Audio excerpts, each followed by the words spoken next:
Confuse करते हैं एक दूसरे से, उनकी यही सोच होगी। ये सिर्फ एक सोसाइटी की बात नहीं है, ढेरों सोसाइटीज हैं ऐसी देश भर में जहां पर एक से बढ़कर एक स्टूपिड रूल्स आपको देखने को मिलेंगे। 2019 के इस आर्टिकल को देखिए। एक बैंक एम्प्लॉय कह रही है कि उनकी बहन को कोई अपार्टमेंट रेंट पर ही नहीं मिला क्योंकि बहुत सी आरडब्ल्यूएस ने उन्हें ब्लैकलिस्ट कर दिया सिर्फ इसलिए क्योंकि उनकी बहन एयर हॉस्टेस थी।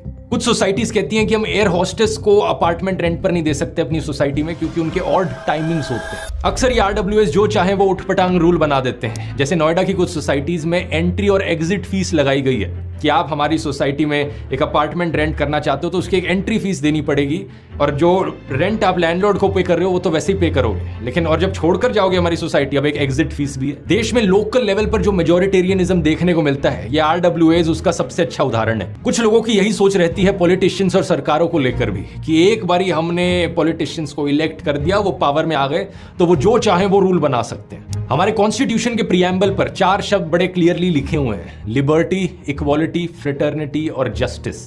ये 4 शब्द डेमोक्रेसी के कॉर्नरस्टोन्स हैं। इनफैक्ट डॉक्टर अंबेडकर तो एक स्टेप और आगे चले गए थे, उन्होंने कहा था कि ये 4 शब्द जिंदगी की प्रिंसिपल्स हैं। तो मेजॉरिटी वोट का मतलब ये नहीं कि आप किसी के नेचुरल राइट्स छीन सकते हो, डिस्क्रिमिनेशन कर सकते हो और नॉनसेंस रूल्स बना सकते हो। यही रीजन है कि सरकार के द्वारा लिए गए कुछ फैसलों को हम कह सकते हैं कि वो डेमोक्रेसी के खिलाफ है।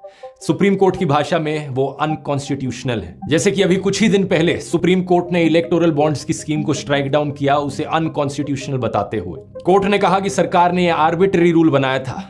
ये इलेक्टोरल बॉन्ड्स की स्कीम क्यों अनकॉन्स्टिट्यूशनल थी और जनता के खिलाफ थी, इसकी बात मैंने पिछले कई वीडियोस में करी है। तो ये एक बहुत अच्छी चीज है कि सुप्रीम कोर्ट ने थोड़ा लेट फैसला लिया लेकिन कम से कम सही फैसला लिया यहां पर डेमोक्रेसी और जनता के फेवर में। लेकिन सरकार को अकाउंटेबल ठहराने का काम सिर्फ सुप्रीम कोर्ट का नहीं है। एक असली डेमोक्रेसी में ये काम ऑपोजिशन का भी है, मीडिया का भी है, सिविल सोसाइटी का भी है और जनता